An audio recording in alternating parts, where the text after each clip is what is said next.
So it kind of hit me the other day that I've never really shared my story, how I got started, how By Any Means came about.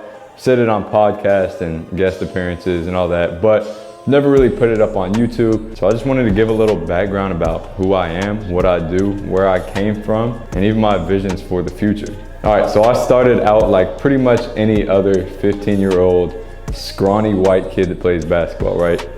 Just grinding it out, wasn't anything special. No crazy handles, could shoot a little bit. Defense was god awful. So I pretty much just had to grind out for everything on the court. But thousands of other kids do this. So about my sophomore year of high school, I figured I'd just document our grind. So I was pretty much training myself and my boys. We never really had trainers. It was mainly just looking at stuff online, watching film, studying the game, pretty much the basics, and then we would just apply it onto the court. So it was basically training myself and all my boys, and we figured we might as well just document the process. So got one of my friend's mom's old camcorders. We just kind of filmed it. We called it The Process, and I threw it up on YouTube, and I needed a name.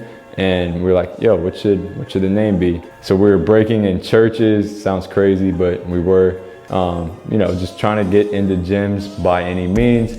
So one of my friends pretty much said, yo, let's name it By Any Means Basketball. Boom, took the name, ran with it, haven't looked back. Now The Process videos will never be seen again. They're pretty embarrassing looking back at them, but a lot of the day ones I actually still remember them, which is pretty cool. But they're kind of funny to look back on now that I've grown up, 6-7 years past that. And it's actually cool to look back and see that they got some engagement. I remember I had viewers from Australia and other countries, and I was just mind blown. Like, dude, these people are actually watching our journey, watching the process that we were going through. So was preparing to play my junior year on the varsity team at St. John's College High School.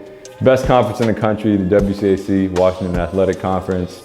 Don't at me on that one again. But the crazy thing about the DC area is that pretty much every team has 5-6 D1 guys. Like, you'll have guys on JV with D1 offers. Like, it's absolutely insane. So like I said, I was having to work for essentially everything that was gonna come my way. And this is what kind of piqued my interest in training. I was around so many great players. Even on my team, I was probably one of 2 or 3 players that didn't end up going D1. So just being around all these great athletes, great coaching, great just culture in the area is what piqued my interest, because I was looking at players like, what makes them so great and how can we reverse engineer this process so players like me, the little scrawny white kid that looked like a 12-year-old Justin Bieber, can actually start to build on their game and get closer to this level that some of these players were at. So like I said, being in this environment, throwing myself in the fire, this really piqued my interest in the training side. So I started off just training my teammates. I would go in the gym every morning and be like, yo, anybody that wants to come through,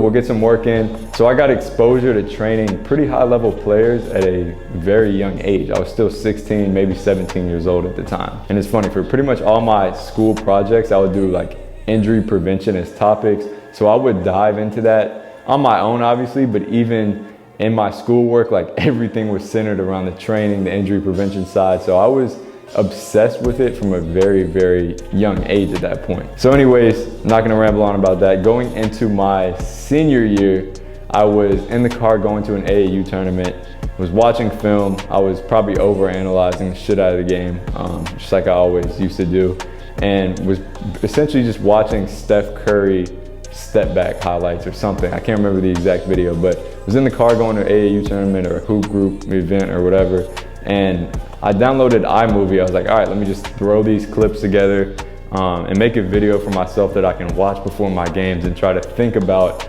as I play the games, which I later found out is probably not the best way to do it. But besides the point, I made informally the first attention to detail video. So it's still up on YouTube. It's like Steph Curry or the step back attention to detail. I don't know, I can't really remember it, but it was one of those. And I threw it up there, and I already had a little bit of following from those old The Process embarrassing videos, and it actually kind of blew up. It got like, I don't know, 10,000 views, and I was like, wow, this is crazy. I literally made this for myself. I threw it up there and it got some traction. So I started getting more and more into it. Kept going with that. So my senior year of high school, I was training just guys in the area, obviously myself, teammates, and was making these attention to detail videos. End of my senior year, a crossroad comes, and this is where I was gonna have to make one of the biggest decisions of my life, which was, do I want to continue playing basketball or do I want to go full time into the training and the coaching side? Had a few schools lined up, some D3 schools that I was really thinking about going to, and I actually ended up almost signing the papers to go to one of them. And then I kind of looked internally and was like, what do I really want to do with these next 4 years? Obviously, I love playing. That's what I worked for my entire childhood, is to play college basketball. I didn't care if it was D3, D2, men's league, college. I literally didn't care. I had the chance to play college basketball,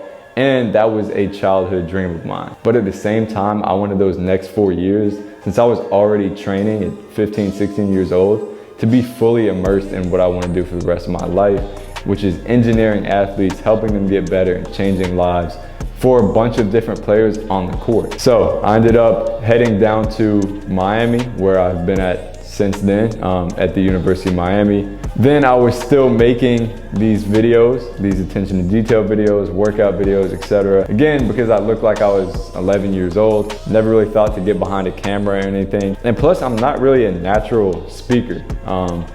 If I had to do this probably 3 years ago, I would have been 100% shitting my pants, having no idea how to speak to a camera, what to say to a camera. So I worked my ass off for it.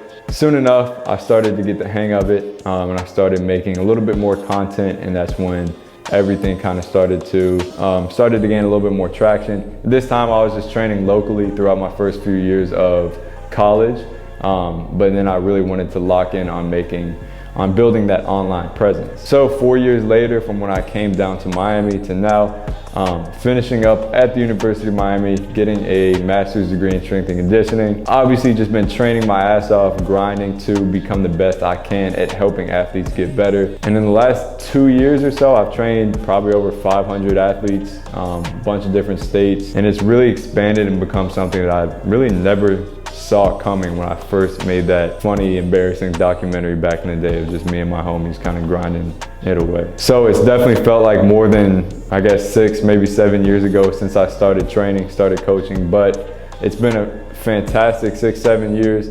I'm really blessed to have started at a young age so that now I can be at an age where I can still relate to players, but I truly am confident in my ability to get on a court with any player, make a difference in their game, help them see results both on the on-court side and on the strength and conditioning, the weight room side, and really just combining the two together. So not that you were interested in me anyways, but figured I'd share my story, how I got started with By Any Means, all of the above. Hopefully this story continues to be written, and I'll be tuned into all of you guys' stories as well. So make sure to keep hitting me up. I love talking to each and every one of you. I appreciate you guys' support along the way more than I can ever put into words, and this is the beginning of a long journey.